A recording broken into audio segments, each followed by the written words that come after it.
Hello everybody. आज इस video में हम सीएमए के स्टूडेंट्स के लिए पेपर 3 यानी बिजनेस लॉ को डिस्कस करेंगे। तो आज का हम लोग का topic of discussion essentials of a valid contract होगा, जो कि एग्जाम के पॉइंट ऑफ व्यू से बहुत ही इम्पोर्टेंट है। तो आइए शुरू करते हैं essentials of a valid contract. essentials of a valid contract। जो टॉपिक है essentials of a valid contract, मतलब वो कौन सा रिक्वायरमेंट्स है, वो कौन सा एलिमेंट्स है, वो कौन सा कंडीशंस है, वो कौन सी शर्तें हैं जिसको कोई एग्रीमेंट अगर सेटिस्फाई करेगा तभी वो आगे चलकर एग्रीमेंट एक कॉन्ट्रैक्ट का रूप लेगा। यानी आप इससे पहले के वीडियो में आपको मैं बता चुका हूं, इस बात को डिस्कस कर चुका हूं, not every agreement is a contract. मतलब not every agreement is enforceable by law. हर एक एग्रीमेंट कॉन्ट्रैक्ट नहीं होता है, हर एक एग्रीमेंट लॉ के द्वारा इनफोर्सेबल नहीं होता है। वही एग्रीमेंट कॉन्ट्रैक्ट बनते हैं या लॉ के द्वारा इनफोर्सेबल होते हैं जिस एग्रीमेंट में एलिमेंट्स मौजूद रहेंगे जिनको हम लोग essentials of a valid contract कहते हैं। तो essentials of a valid contract को जानने से पहले आइए हम लोग section 10 of Indian contract act 1872 को देखें। Section 10, all agreements are contracts if they are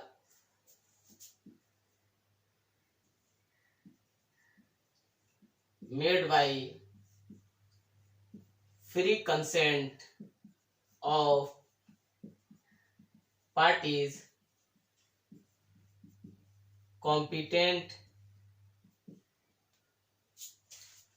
to contract for a lawful consideration and with a lawful object and are not expressly declared to be void। Section 10 का जो section 10 of Indian contract act 1872 का जो section 10 है उसके words आपके सामने board पर लिखे हुए हैं। All agreements are contracts. हर एग्रीमेंट कॉन्ट्रैक्ट्स है। अगर सिर्फ यहीं तक बात रहती तो there is no difference between agreements and contracts. लेकिन ऑल एग्रीमेंट्स आर कॉन्ट्रैक्ट्स के बाद एक कंडीशनल क्लॉज चालू हो जाता है। इफ दे मतलब agreement are made by free consent of parties competent to contract. यानी parties must be competent to contract. मतलब क्या है, not every person is competent to contract. Be clear, हर एक पर्सन कॉन्ट्रैक्ट करने के लिए कॉम्पिटेंट नहीं है, लीगली एबल नहीं है, कानून के नजर में सक्षम नहीं है। कौन है इस तो आगे चलकर पूरा डिस्कस करेंगे। तो so parties to an agreement must be competent to contract. और उस पार्टी का कंसेंट, असेंट, स्वीकृति, हाँ, मस्ट बी फ्री। फ्री किससे आगे चलकर बताएंगे। And of course consideration must be lawful. Lawful means allowed by law.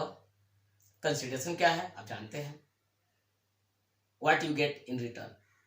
एक प्रोमिसर जब प्रोमिस करता है तो उसको प्रोमिस के बदले में जो चीज उसको मिलता है दैट इज कॉल्ड कंसिडरेशन। मतलब मैं आपको प्रोमिस किया पढ़ाने के लिए, तो मेरे प्रोमिस के बदले में क्या मिला, your promise to pay the fee. तो your promise to pay the fee is my consideration and my promise to teach you is your consideration. तो consideration something allowed by law, यानी consideration something must be something legal. Illegal यानी unlawful चीज नहीं होनी चाहिए. And of course contract का object, हर contract का एक ऑब्जेक्ट होता है, ऑब्जेक्ट भी लॉफुल होना चाहिए. कब कंसिडरेशन ऑब्जेक्ट लॉफुल होगा आगे चलकर डिस्कस करेंगे. तो ये दोनों चीजें लॉफुल होनी चाहिए, चाहे वो कंसिडरेशन हो या फिर ऑब्जेक्ट हो. And of course these agreements must not be expressly declared to be void. मतलब क्या है, अभी यहाँ थोड़ी देर के लिए आप समझ लें कि जो चीज वॉइड है, जो एग्रीमेंट वॉइड है, उन इनफोर्सेबल बाय लॉ नहीं है. वॉइड मतलब not enforceable by law, VOID, void. यानी कॉन्ट्रैक्ट लॉ के अंदर में एक लिस्ट ऑफ एग्रीमेंट्स है डिक्लेयर्ड ऑलरेडी वॉइड, यानी वो एग्रीमेंट्स ही रह जाएंगे, कभी भी कॉन्ट्रैक्ट्स नहीं बनेंगे, कभी भी कोर्ट के द्वारा इन्फोर्स नहीं होंगे. जैसे an agreement with a minor, an agreement with a person of unsound mind, an agreement with uncertain meaning, an agreement to do an impossible act, an agreement in restraint of marriage, an agreement in restraint of trade, an agreement in restraint of legal proceedings, an agreement without consideration. So many agreements are already declared to be void. तो अगर किसी agreement को contract बनना है तो वो agreement उस list of agreements पर नहीं होना चाहिए जो ऑलरेडी डिक्लेयर्ड वॉइड है. They are expressly declared. Expressly declared मतलब क्लियर वर्ड्स में कॉन्ट्रैक्टों में लिखा हुआ कि such agreements are void, they will never become contracts under any circumstances. किसी भी परिस्थितियों में वो एग्रीमेंट्स कॉन्ट्रैक्ट नहीं बनेंगे. तो so for an agreement to become a contract,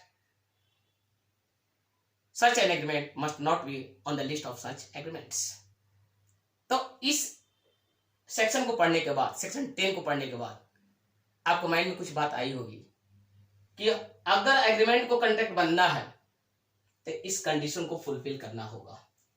मतलब उसके पार्टीज कॉम्पिटेंट टू कॉन्ट्रैक्ट होने चाहिए, यानी उसके पार्टीज में, जो एग्रीमेंट के पार्टीज हैं उनके अंदर legal ability to enter into a contract, कानूनी सलाहियत होनी चाहिए. They must be legally able, कानून के में सक्षम होना चाहिए कॉन्ट्रैक्ट करने के लिए. तो they must be competent to contract and of course उनका कंसेंट फ्री होना चाहिए. इसका एक डिटेल डिस्कशन आगे चलकर आपको मिलेगा फ्री कंसेंट का. And of course consideration and object must be lawful and of course not expressly declared to be void. तो अब यहां से हम लोग इसको इंटरप्रेट करने के बाद कुछ चीजों को बाहर आएंगे, फिल्टर आउट करेंगे. They are called essentials of a valid contract. जैसे free consent, competent parties, lawful consideration, and of course lawful object. These are known as essentials of a valid contract. यानी इन सब चीजों को किसी एग्रीमेंट में मौजूद होना जरूरी है अगर उस एग्रीमेंट को कॉन्ट्रैक्ट के रूप में डिस्क्राइब करना है तब, यानी उस एग्रीमेंट को लीगली इन्फोर्सेबल बनना है तब. लेकिन section 10 is not exhaustive and complete. यानी सेक्शन 10 अपने आप में एग्जॉस्टिव और कंप्लीट नहीं है. मतलब इसके अलावा कुछ और भी रिक्वायरमेंट्स हैं जिसको फुलफिल करना जरूरी है. अगर उसको आप फुलफिल नहीं करेंगे तभी वो एग्रीमेंट, यानी इसको फुलफिल भी कर दें, पार्टीज कॉम्पिटेंट भी हो जाए, कंसेंट फ्री भी रहे, कंसिडरेशन लॉफुल भी रहे, ऑब्जेक्ट लॉफुल हो, they must not be among the agreements already expressly declared to be void, उसमें भी नहीं हो, लेकिन उसके अलावा कुछ और भी कंडीशंस है, कुछ और भी रिक्वायरमेंट्स हैं, अगर उसको फुलफिल नहीं करेंगे तभी वो कॉन्ट्रैक्ट नहीं बनेंगे. मतलब जितने भी इसेंशियल्स हैं they are all not all covered by section 10. उसमें से कुछ को कवर करता है, कुछ को कवर नहीं करता है. उन लोग के वो चीजें क्या है आगे चलकर डिस्क्राइब कर रहे हैं. तो so section 10 is not exhaustive and complete as far as essentials of a valid contract are concerned. यानी हर essential को इनकॉर्पोरेशन सेक्शन 10 में नहीं है. सेक्शन 10 के बाहर भी कुछ ऐसे एलिमेंट्स हैं, कुछ ऐसे शरायतें हैं, कंडीशंस हैं जिसको सेटिस्फाई करना जरूरी है. तो आइए हम लोग अब चलते हैं essentials of a valid contract को लिस्टिंग करते हैं. आखिर वो कौन कौन सा कंडीशंस हैं, आखिर वो कौन कौन सा रिक्वायरमेंट्स हैं जिसको किसी एग्रीमेंट को सेटिस्फाई करना जरूरी है। So all agreements are contracts if they मतलब agreements are made by free consent, consent मतलब असेंट, यस स्वीकृति ऑफ पार्टीज, कंसेंट किसका, पार्टीज का, पार्टीज कौन, एग्रीमेंट का पार्टीज, पार्टीज क्या होना चाहिए, competent to contract, party must be competent to contract, मतलब not every person is competent to contract, कौन है आगे चलकर डिस्कस करेंगे। एंड ऑफ कोर्स कॉन्ट्रैक्ट का कंसिडरेशन लॉफुल होना चाहिए, लॉफुल मतलब अलाउड बाय लॉ, कानून की नजर में ओके होना चाहिए, एंड लॉफुल ऑब्जेक्ट होनी चाहिए, and of course are not expressly declared to be void, उस लिस्ट में नहीं हो जिसमें कॉन्ट्रैक्ट ऑलरेडी डिक्लेयर्ड वॉइड कर चुका है।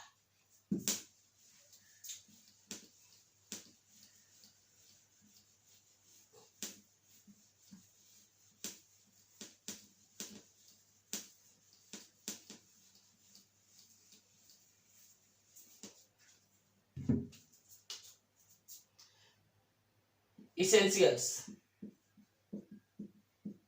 of a valid contract, इसको हम लोग दो कैटेगरी में बांट रहे हैं, रिक्वायरमेंट्स या यू बोलिए इसेंशियल्स बोलिए, under section 10 an agreement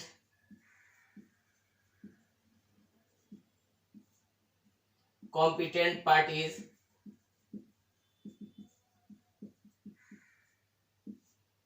free consent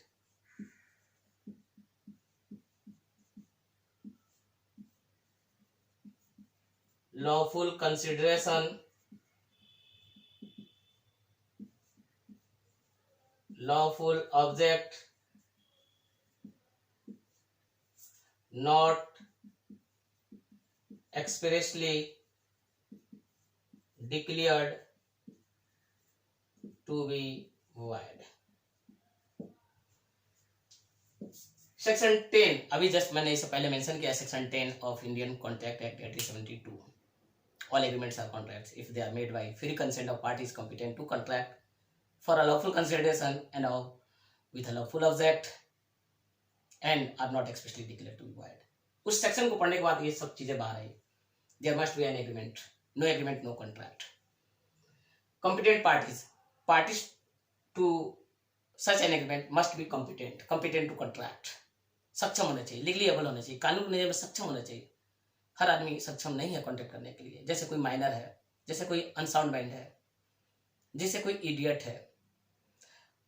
आगे चलकर डिस्कस करेंगे सब चीजों को। फ्री कंसेंट, पार्टी का कंसेंट, स्वीकृति, यस, असेंट, हाँ मस्ट बी फ्री, फ्री किससे, पर्सन से, अनड्यू इन्फ्लुएंस से, फ्रॉड से, मिसरिप्रेजेंटेशन से, मिस्टेक से, इससे फ्री होना चाहिए, कोई प्रेशर से नहीं हो, कोई फ्रॉड से नहीं ले लिया हो कंसेंट, झूठ बोलकर नहीं ले लिया हो, तो ये सब चीजों से फ्री होनी चाहिए। And of course consideration lawful होना चाहिए, ऑब्जेक्ट लॉफुल होना चाहिए, it must be something allowed by law, illegal नहीं होना चाहिए, अनलॉफुल नहीं होनी चाहिए, चाहे वो कंसिडरेशन हो या फिर ऑब्जेक्ट हो। कंसिडरेशन ऑब्जेक्ट में बहुत माइनर डिफरेंस है, आगे चलकर हम डिस्कस करेंगे इस चीजों को। And not expressly declared to be void, आप तो देख ही रहे हैं कि कुछ ऐसे भी एग्रीमेंट्स हैं जो कॉन्ट्रैक्ट लॉ में clearly in clear words declare to be void, यानी लॉ उनको लॉ ऑलरेडी वॉइड डिक्लेयर कर चुका है, लॉ कह चुका है कि वो कभी भी लॉ के द्वारा इन्फोर्सेबल नहीं होगा, जिसका एग्जांपल मैंने कुछ देर पहले दिया आपको। अब आइए अदर रिक्वायरमेंट्स यानी other conditions, other requirements, other essentials, requirements बोले या एसेंशियल्स बोले, एटलीस्ट 2 पार्टीज, कम से कम 2 पार्टीज होना चाहिए, intention to create legal obligations, intention to create legal obligations, party का इंटेंशन लीगल ऑब्लिगेशन क्रिएट करना होना चाहिए। आगे चलकर हम एक्सप्लेन करेंगे। अदर फॉर्मेलिटीज,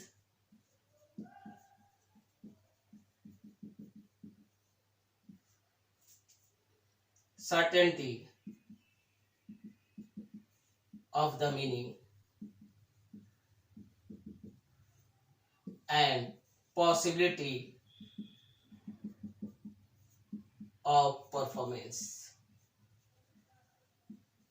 देखिए आपके सामने मैंने जो भी इसेंशियल्स है, जो भी रिक्वायरमेंट्स है for an agreement to become a contract, for an agreement to become legally enforceable, उसको दो कैटेगरी में बांट दिया है, दो हेड में बांट दिया है।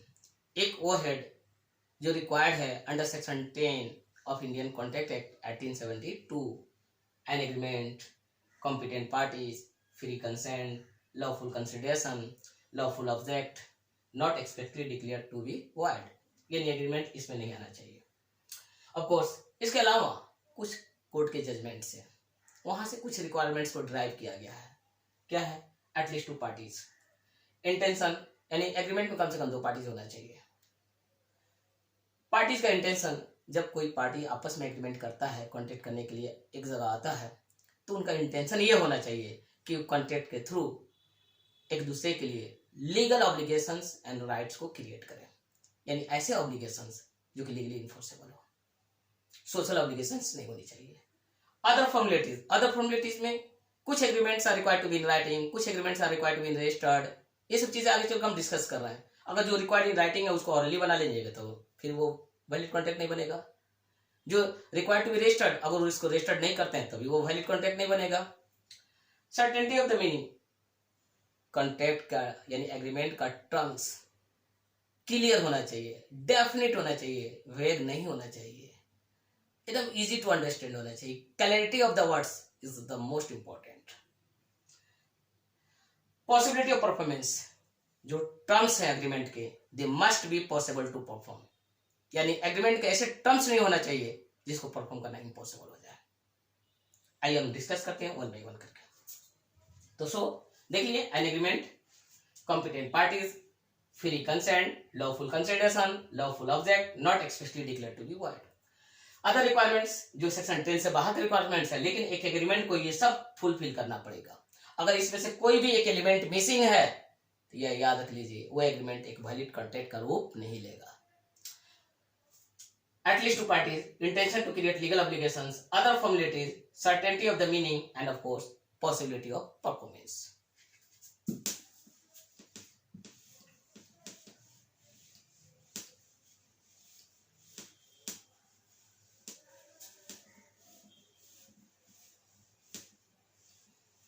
तो शुरुआत करते हैं हम लोग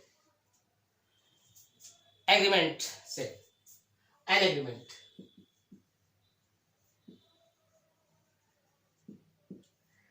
for a contract there must be an agreement. A contract results from an agreement, यानी कॉन्ट्रैक्ट के लिए एक एग्रीमेंट होना जरूरी है। एक कॉन्ट्रैक्ट की उत्पत्ति एग्रीमेंट से होती है। No contract no contract, sorry, no agreement no contract, क्योंकि आपने शुरू में ही पढ़ा ऑल एग्रीमेंट्स आर कॉन्ट्रैक्ट्स। यानी पहले एग्रीमेंट देन कॉन्ट्रैक्ट। तो कौन एग्रीमेंट जो लीगली इन्फोर्सेबल है वो कॉन्ट्रैक्ट बनेंगे। Of course for a contract there must be an agreement। ये तो सेक्शन 2 क्लॉज ये सब जानते ही हैं।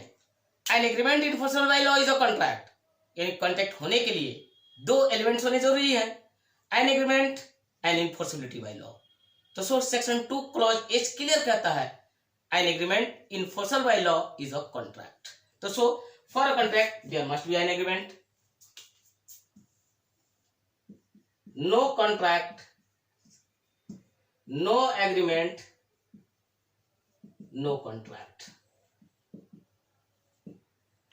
because under section 2 clause H an agreement enforceable by law is a contract।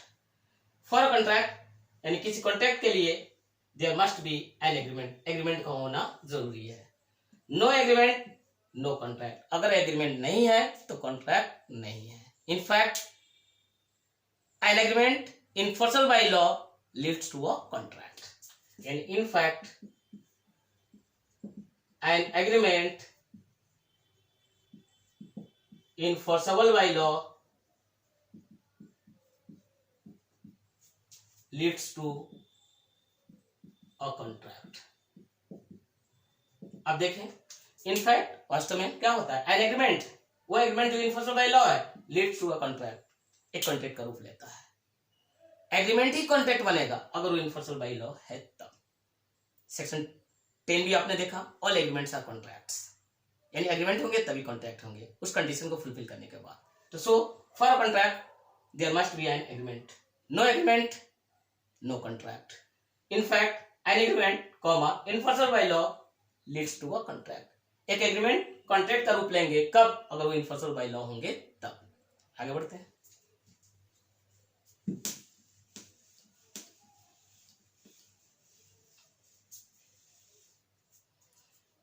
दूसरा एलिमेंट है कॉम्पिटेंट पार्टीज।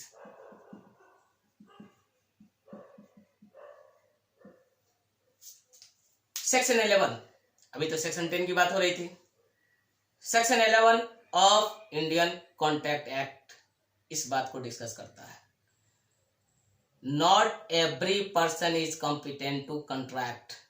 कॉम्पिटेंट पार्टीज का मतलब capacity of the parties to enter into a contract, मतलब legal ability of a person to enter into a contract, यानी कानूनी legally able, वो कानूनी सक्षम है कि नहीं है, कानून की नजर में वो कॉन्ट्रैक्ट करने के लिए सक्षम है कि असक्षम है, इस बात का डिस्कशन कॉम्पिटेंट पार्टीज के हेड में किया जाता है। तो सो सेक्शन 11 के अनुसार not every person is competent to contract. Section 11 क्या कहता है, पहले ये समझिए, कॉम्पिटेंट पार्टीज मतलब legal ability of a person to enter into a contract. Legal ability of a person, किसी पर्सन का जो कानूनी उसका एबिलिटी एज यू नो सक्षम है कि नहीं है कॉन्ट्रैक्ट करने के लिए, this is what discuss under the head competent parties. तो आइए हम लोग ये देख लें कि सेक्शन 11 क्या कहता है। Section 11 not 10, section 11 of Indian contract act 1872 कहता है कि वही लोग कॉन्ट्रैक्ट करने के लिए सक्षम है जो कि मेजर हैं, जो कि साउंड माइंड के हैं, जो लॉ के द्वारा कॉन्ट्रैक्ट करने के लिए डिस्क्वालिफाइड नहीं है। यानी the following are competent to contract, नीचे दिए हुए ही लोग कॉन्ट्रैक्ट करने के लिए सक्षम हैं under section 11। Number 1 major, number 2 persons of sound mind, number 3 persons not disqualified by law from contracting, यानी ये 3 तरह के लोग कॉन्ट्रैक्ट करने के लिए सक्षम है। Major, who is a major, a person who is 18 years old और अबव, जिसकी उम्र 18 या 18 से ज्यादा है, is called a major and he is competent to contract, उसको कॉन्ट्रैक्ट करने के लिए कानून के नजर में सक्षम माना जाएगा। इन सब टॉपिक्स को हम आगे चलकर काफी डिटेल में डिस्कस करेंगे। Person of sound mind, person of sound mind कौन है? जो इडियट नहीं है, जो लुनेटिक नहीं है, जो ड्रंकेड नहीं है, ये सब आते हैं पर्सन ऑफ साउंड माइंड के। यानी जो लुनेटिक है, इडियट है, इंटॉक्सिकेटेड से इन्फ्लुएंस है या फिर ड्रंकेड है, ये सब लोग पर्सन ऑफ अनसाउंड माइंड कहलाते हैं। ये लोग इनकॉम्पिटेंट टू कॉन्ट्रैक्ट हैं, यानी कानून के नजर में ये लोग कॉन्ट्रैक्ट करने के लिए सक्षम नहीं है। अगर उनके साथ कोई एग्रीमेंट हम करते हैं तो एग्रीमेंट कॉन्ट्रैक्ट नहीं बनेगा। तो parties must be of sound mind, यानी they must not be idiot की कैटेगरी में आए, आपको लुनेटिक के कैटेगरी में नहीं आना चाहिए, ड्रंकेड नहीं होना चाहिए। ये सब चीजें हैं जो आगे चलकर काफी हम लोग इसका एक पूरा डिटेल आपको टॉपिक मिलेगा, चैप्टर मिलेगा। And of course person not disqualified by law from contracting, वो लोग भी नहीं होना चाहिए जो लॉ के द्वारा कॉन्ट्रैक्ट करने के लिए डिस्क्वालीफाइड है। कौन लोग डिस्क्वालीफाइड है? जो कि कन्विक्ट्स हैं, जिनको सजा हो चुकी है, जो कि इंसॉल्वेंट है, जो कि एलियन एनेमी है। इन सब चीजों को हम आगे चलकर डिस्कस करेंगे। तो इसके केस में 18 साल से कम का लोग आएंगे। इसमें वो लोग आएंगे जो कि इडियट के कैटेगरी में नहीं आ रहे हैं, लूनेटिक के कैटेगरी में नहीं आ रहे हैं, ड्रंकेड के कैटेगरी में नहीं आ रहे हैं, इंटॉक्सिकेटेड के कैटेगरी में नहीं आ रहे हैं। वो लोग नहीं आएंगे तब वो साउंड में आएंगे, और आ जाएंगे तो अनसाउंड माइंड, फिर वो कॉन्टेक्ट करने के लिए कॉम्पिटेंट नहीं होंगे। यानी एक पागल आदमी या एक इडियट को आप क्या बोल सकते हैं? जो अपना नाम नहीं बता सके, अपने पेरेंट्स का नाम नहीं बता सके, अपना प्लेस ऑफ बर्थ नहीं बता सके, 1 से लेकर 10 तक काउंट नहीं कर पाए। Such people are described as idiots and they are described as incompetent to contract. मतलब agreements with them are void, not contracts. So हम आगे चल के इन सब चीजों को डिस्कस करेंगे। And persons not disqualified by law from contracting. कुछ लोग ऐसे हैं जो लॉ के द्वारा डिस्क्वालीफाइड है, प्रोहिबिटेड है कि वो कॉन्ट्रैक्ट नहीं करेंगे। जैसे एलियन एनेमी। एलियन एनेमी कौन होता है? ऐसे कंट्री का सिटीजन जो मेरे कंट्री के साथ ऑलरेडी वार कर रहा है, जो कंट्री मेरे कंट्री के साथ ऑफिशियल वार कर रहा है, उस समय उस कंट्री का सिटीजन मेरे लिए एलियन एनेमी होगा और वो डिस्क्वालीफाइड हो जाएगा। उसके साथ कोई भी किया हुआ एग्रीमेंट कॉन्ट्रैक्ट नहीं होगा। इंसॉल्वेंट आप तो जानते ही हैं, कन्विक्ट्स, इनफैक्ट इन सब चीजों को हम आगे चलकर काफी डिस्कस करेंगे। ओके, अगर आपको यहाँ पर थोड़ा समझने में दिक्कत होगी तो आगे की वीडियो को आप देखेंगे कि हम आगे चलकर पढ़ाएंगे कि पूरा एलिमेंट्स ऑफ कॉन्ट्रैक्ट एक टॉपिक आएगा, उस सब चीजों को हम लोग डिस्कस करेंगे।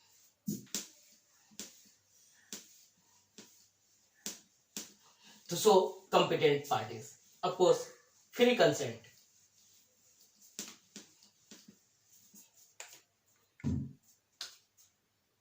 Free consent, इसको बोल सकते हैं कंसेंसस एड इडम, यानी मीटिंग ऑफ माइंड्स। इसी को हम लोग बोल सकते हैं आइडेंटिटी ऑफ माइंड्स। मतलब क्या हुआ? कंसेंट, पार्टीज का कंसेंट फ्री होना चाहिए। फ्री कंसेंट समझने से पहले हमको यह जानना जरूरी है what is consent. 2 persons are said to consent when they agree on the same thing in the same sense at the same time. मतलब हम आपके साथ एग्रीमेंट करने जा रहे हैं, हम 2 आदमी एग्रीमेंट के पार्टीज हैं, और आप मेरे को कार बेचना चाह रहे हैं, और आपके पास 3 कार है, एक व्हाइट है, एक ब्लैक है, एक रेड है। तो अगर आपके माइंड में व्हाइट कार है तो मेरे माइंड में भी व्हाइट कार होना चाहिए। Then we are said to consent. चूंकि सेम चीज को सेम तरीका से हम लोग समझ रहे हैं, तो we are said to consent when we agree on the same thing in the same sense. Car है, व्हाइट रेड कार है, आपके माइंड में भी रेड कार, मेरे माइंड में भी रेड कार, तो so there is consent between us, there is consensus ad idem between us, there is a meeting of mind between us, there is agreement of mind between us, and this is required for a valid contract. Now free, ये consensus, ये meeting of minds free होना चाहिए, free from fraud, free from mistakes, free from misrepresentation, free from undue influence, free from Karsan.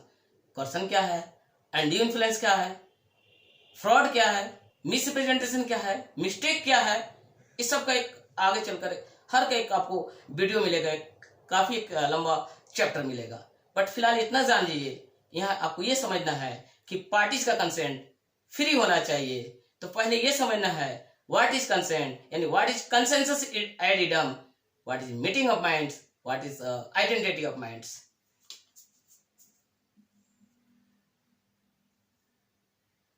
Consent, that is consensus ad idem, एक Greek phrase है, that is called consent, यानी meeting of minds, यानी identity minds, refers to a situation, refers to 2 persons agreeing on the same thing in the same sense, in the same sense। Sense भी सही होना चाहिए, thing भी same होनी चाहिए। हमारे और के माइंड में थिंग क्या है, कार है, सेंस क्या है, red car, red car. So there is consensus ad idem, there is meeting of minds, there is identity of minds between us. We are said to consent.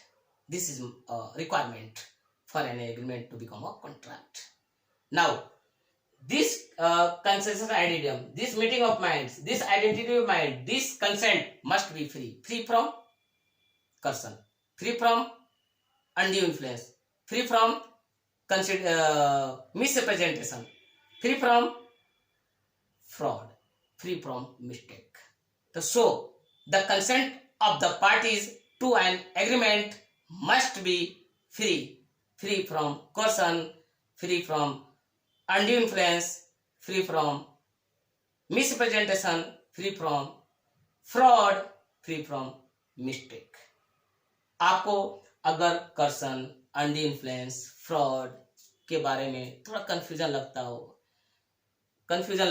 हो कि ये सब चीजें क्या हैं, तो नो नीड टू वरी, क्योंकि आगे के वीडियो में आप इन सब चीजों को एक डिटेल लेक्चर सुनेंगे। हम हर टॉपिक का आपके सामने लेक्चर लेकर आएंगे। तो अभी फिलहाल इतना ही मान लेते हैं कि कर्सन नाम का कोई चीज होता है, अनड्यू इन्फ्लुएंस होता है, फ्रॉड होता है, मिसरिप्रेजेंटेशन होता है या फिर मिस्टेक होता है। उन सब चीजों से कंसेंट को फ्री होना जरूरी है। अदरवाइज कम से कम अगर कंसेंट फ्री नहीं है तो वो एग्रीमेंट कम से कम वैलिड कॉन्ट्रैक्ट तो नहीं बनेगा। तो आगे बढ़ते हैं। इसके बाद लॉफुल कंसिडरेशन।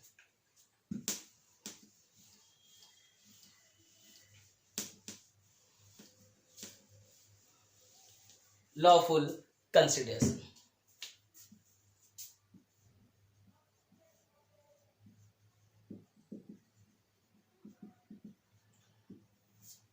ओके आपको एक बात बता दें कि कंसिडरेशन और ऑब्जेक्ट में बहुत माइनर डिफरेंस है। There is a very minor difference between consideration and object. In fact, we don't need to differentiate between the two. अभी फिलहाल ये मान के चलेंगे कि consideration और object almost the same thing here.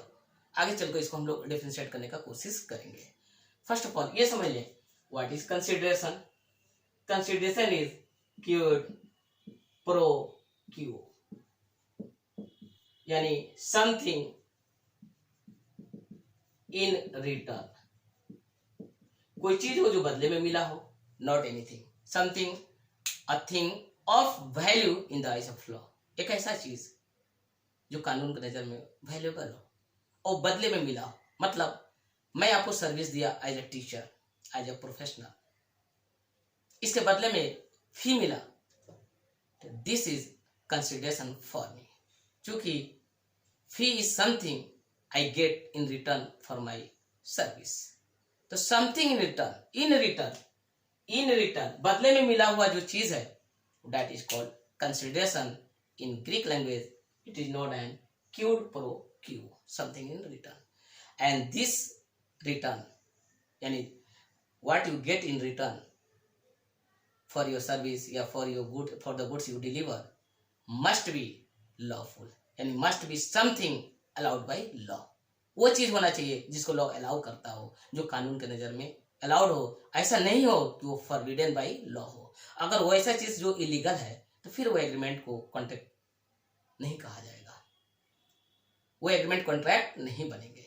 यानी द कंसिडरेशन या object of an agreement must be lawful. The consideration या object of an agreement must be lawful. याद रखिए कि जिस एग्रीमेंट का ऑब्जेक्ट या कंसिडरेशन लॉफुल नहीं है वो कॉन्ट्रैक्ट नहीं है। यानी ऑब्जेक्ट या कंसिडरेशन को लॉफुल होना जरूरी है। सवाल है कि किसको माने लॉफुल, किसको माने अनलॉफुल। इसके बारे में कॉन्ट्रैक्ट लॉ भी काफी क्लियर है। कुछ ऐसे सिचुएशन है जहां पर कंसिडरेशन और ऑब्जेक्ट को अनलॉफुल माना गया है, जैसे if it is forbidden by law, ऐसा चीज जो लॉ मना करता हो और वो चीज कंसिडरेशन है या ऑब्जेक्ट है तो फिर अनलॉफुल है। Immoral oppose to public policy, injurious to a person और हिज प्रॉपर्टी, या फिर that defeats provision of another law. यानी ऐसा 5 चीजें ऐसे हैं, 5 सिचुएशंस हैं जहां पर कोई कंसिडरेशन या ऑब्जेक्ट अनलॉफुल हो जाएगा। If it is forbidden by law, यानी ऐसा चीज जिसको लॉ मना करता हो। इमोरल, यानी एक ऐसा चीज जो कोर्ट के नजर में इमोरल हो। इमोरल आप समझते हैं, not acceptable by society.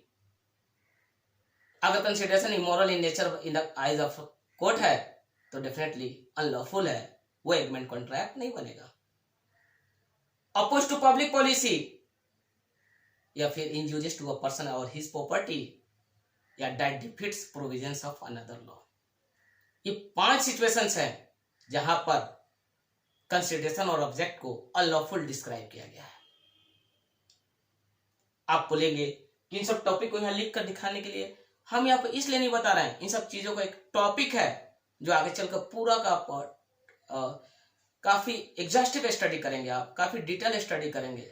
But फिलहाल इतना आप जान लें कि कंसिडरेशन और ऑब्जेक्ट अनलॉफुल डिस्क्राइब होंगे अगर वो लॉ के द्वारा फॉरबिडन हो, लॉ के द्वारा मना किया हुआ चीजें हो, जैसे किसी को किडनैप करना, किसी का मर्डर करना, या फिर किसी को प्रॉपर्टी को इंजर करना, डैमेज करना, किसी को फिजिकली डैमेज करना, या फिर एक ऐसा चीज जो इमोरल हो।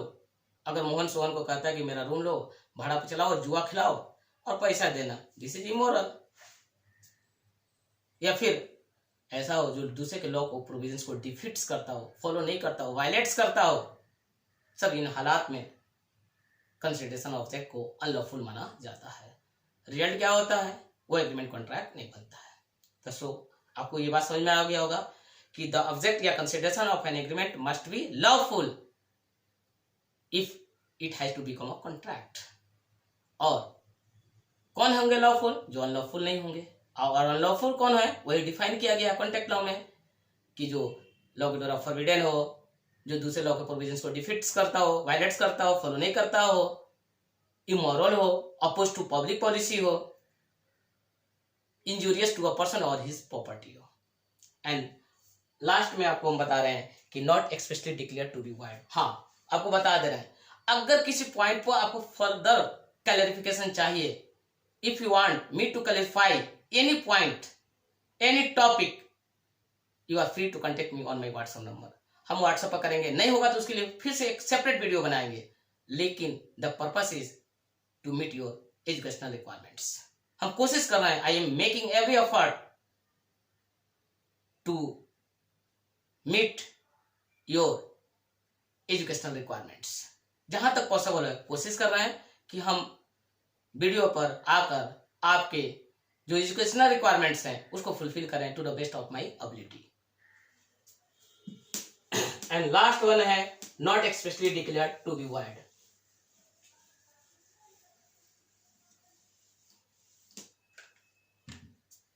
Not expressly declared to be void, यानी कॉन्ट्रैक्ट लॉ में एक लिस्ट है एग्रीमेंट्स का जो ऑलरेडी एक्सप्रेसली डिक्लेयर्ड है, वाइड है कॉन्ट्रैक्ट लॉ के अंदर, वो कॉन्ट्रैक्ट नहीं बन सकते हैं। कुछ भी हो जाए कॉन्ट्रैक्ट नहीं बनेंगे। कौन सा लिस्ट है? An agreement with a minor,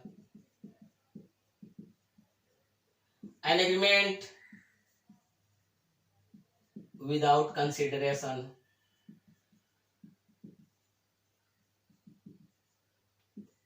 an agreement with uncertain meaning, an agreement to do an impossible act,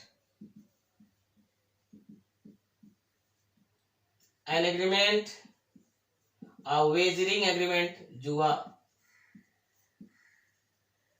इस तरह से और भी एग्रीमेंट्स हैं, इसको भी आगे चलकर हम डिस्कस करेंगे। एग्रीमेंट विद अ माइनर, जिसका एज 18 से कम है, उसके साथ किया गया एग्रीमेंट वाइड है, ये कॉन्ट्रैक्ट लॉ कर रहा है, इसमें कोई सोचने की जरूरत नहीं है। Agreement without consideration, no consideration, no contract.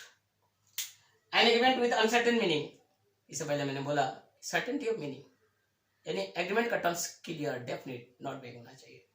Agreement to do an impossible है, ऐसा काम करना जो कि पॉसिबल ही है नहीं है। अगर A promises to put life into a dead body, this is something impossible to perform and this agreement is void, it does not constitute a valid contract because of impossibility of performance.